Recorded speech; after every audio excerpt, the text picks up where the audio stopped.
Bonjour à toutes et à tous, bienvenue dans ma nouvelle seconde base autonome durable. Je suis Stéphane Vivaliste et aujourd'hui nous allons parler d'un grave problème qui peut vous frapper, vous personnellement ou vos enfants. Alors écoutez bien cette vidéo jusqu'au bout pour savoir si vous et vos enfants êtes en danger. Je pose la question sérieusement car le logement devient mois après mois une charge financière de plus en plus lourde. Dites-vous que pour les 10% des Français les plus modestes, cette charge représente pas moins de 40% de leur budget mensuel. Et ça ne fait que s'aggraver avec la hausse du prix de l'immobilier qui a augmenté en moyenne de 154% depuis les années 2000. Alors oui, dans les villes, ça a beaucoup plus augmenté qu'à la campagne, mais quand même, ça a augmenté partout, alors que les salaires n'ont pas tellement augmenté. Et je pense que sur ce point, tout le monde est d'accord. Alors, selon l'Organisation de coordination et de développement économique, donc OCDE, l'évolution moyenne des revenus en France n'a été que de 18% sur la même période. Donc, d'un côté, les logements augmentent en moyenne de 154%, mais les revenus, eux, ne montent que de 18% sur la même période. Et ce phénomène ne fait que s'aggraver. Donc comme le disait un ministre récemment, bientôt plus personne ne pourra être propriétaire et en sera tous contents. C'est malheureusement la direction sérieuse que prend la situation. Surtout que pour les propriétaires, les dépenses explosent aussi. Car d'un côté, le prix des matières premières explose tout simplement. Donc pour entretenir votre logement, ça devient de plus en plus coûteux.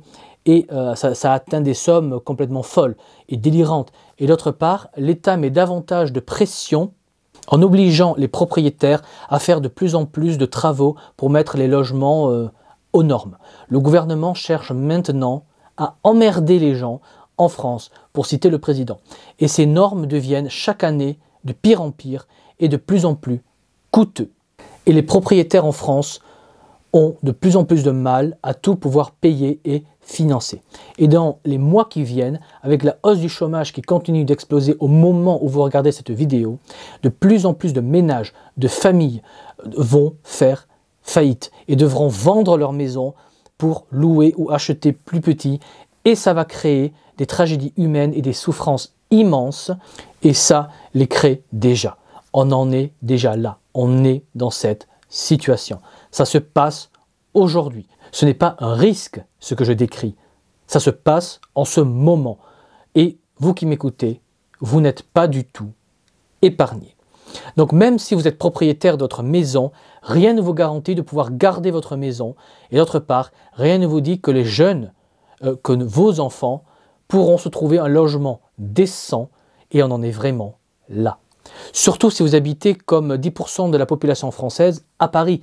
Car en Île-de-France, l'inflation immobilière, car il faut bien assumer les mots, on parle bien d'inflation, eh bien l'inflation immobilière atteint 300% depuis 2000. Et c'est la même chose pour toutes les grandes villes, donc Lyon, Bordeaux, Lille, etc. Et la crise sanitaire n'a fait qu'amplifier cette crise, comme le signale l'OCDE qui mesure une hausse record du prix des logements d'au moins 9,4% rien que pour le premier trimestre 2021. Alors ce que les instances officielles n'osent pas dire, mais moi j'ose le dire, est que ce qui fait gonfler les prix est que beaucoup de riches sentent que l'effondrement arrive, que la monnaie va éclater et qu'on est en plein hyperinflation. Et bientôt la monnaie ne vaudra presque plus rien. Donc que faire quand on a de l'argent liquide à la banque? Eh bien on achète des biens physiques comme de la pierre, des maisons, des logements.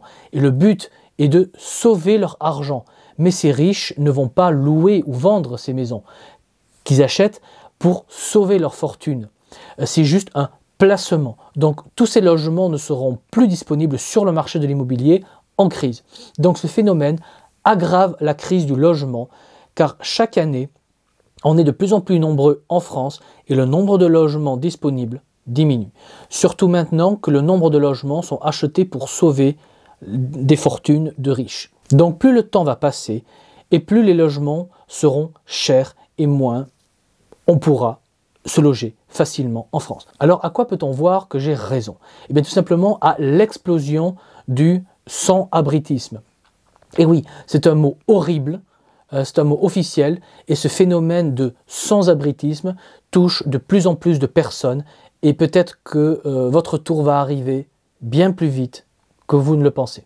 Je ne vous le souhaite pas, bien entendu, mais comme le phénomène s'aggrave de mois en mois et touche de plus en plus de personnes, c'est un phénomène très inquiétant qui peut frapper tout le monde, malheureusement. Surtout qu'un autre phénomène funeste dont on parle peu dans les médias, mais qui est en pleine expansion, et c'est le phénomène de l'endettement massif. Et comme tout devient très cher, de plus en plus de personnes s'endettent de plus en plus pour simplement pouvoir joindre les deux bouts et entrer, et ainsi ils entrent, on va dire, dans une spirale négative qui va les faire aboutir, malheureusement, à la rue, sous un carton. Alors pour être très précis, je vais vous donner la définition selon l'INSEE d'un sans-abri. Alors en France, les personnes sans domicile fixe peuvent être des sans-abri, mais également des résidents en habitation de fortune, en hébergement collectif, en hôtel ou hébergés dans un logement associatif à titre temporaire. Dites-vous que selon l'INSEE, plus de 2000 sans-abri décèdent chaque année en France, en moyenne à l'âge de 49 ans.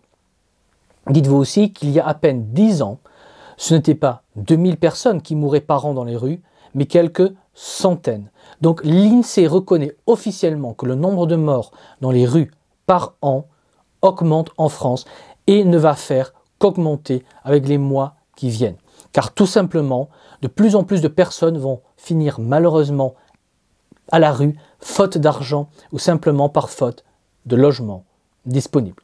Alors toujours selon les chiffres de l'INSEE, il y a plus de 200 000 personnes recensées qui sont SDF en France en 2018.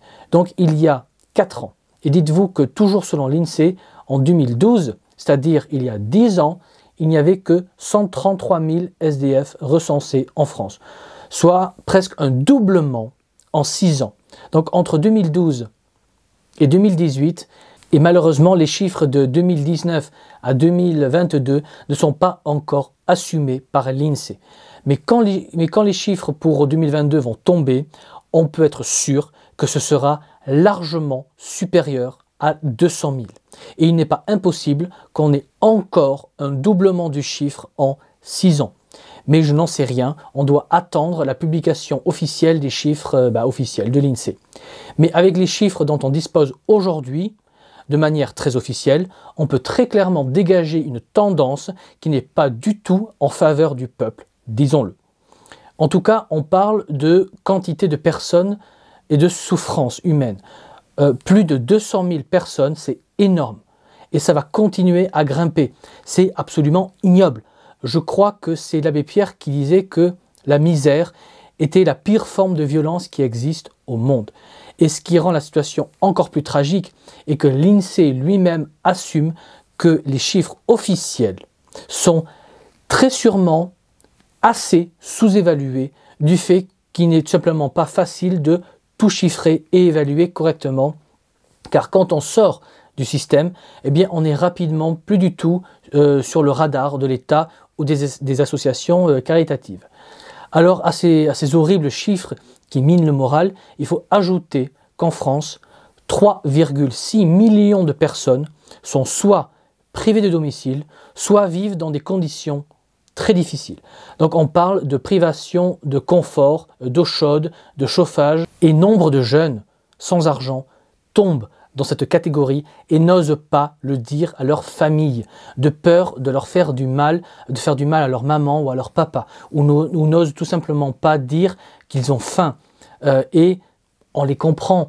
Donc si vous êtes un parent avec un ou des enfants qui ont quitté la maison, je ne peux que vous inviter à en parler ouvertement avec vos enfants et vérifier qu'ils n'ont pas faim ou froid. Mais il y a aussi des millions qui vivent en situation d'occupation précaire, c'est-à-dire dans des hôtels, dans des caravanes, etc. Et ces chiffres sont donnés par la Fondation l'Abbé Pierre. La Fondation Abbé Pierre dit aussi que 57% des SDF sont célibataires, que 8% sont mariés et que plus d'un SDF sur 3 est divorcé ou veuf. Donc le problème du logement en France n'est pas juste une anecdote de campagne présidentielle. C'est un vrai sujet très grave qui touche de plus en plus de personnes, qui crée d'innombrables drames humains et de souffrances. Et ce phénomène sérieux pourrait peut-être vous atteindre plus tôt que vous ne le croyez, ou atteindre votre famille, voire vos enfants ou vos proches. Je ne vous le souhaite pas évidemment, mais soyez-en conscients et tenez-en compte dans votre préparation. Voilà, ceci dit, il y a encore de l'espoir, il y a encore des solutions, donc soyez prévoyants et suivez le conseil que je vous donne à chaque vidéo, qui est de vous préparer et d'anticiper. Voilà, sur ces belles paroles, je n'ai plus qu'à vous dire, comme toujours, préparez-vous, anticipez, et je vous dis à la prochaine fois. Allez, ciao!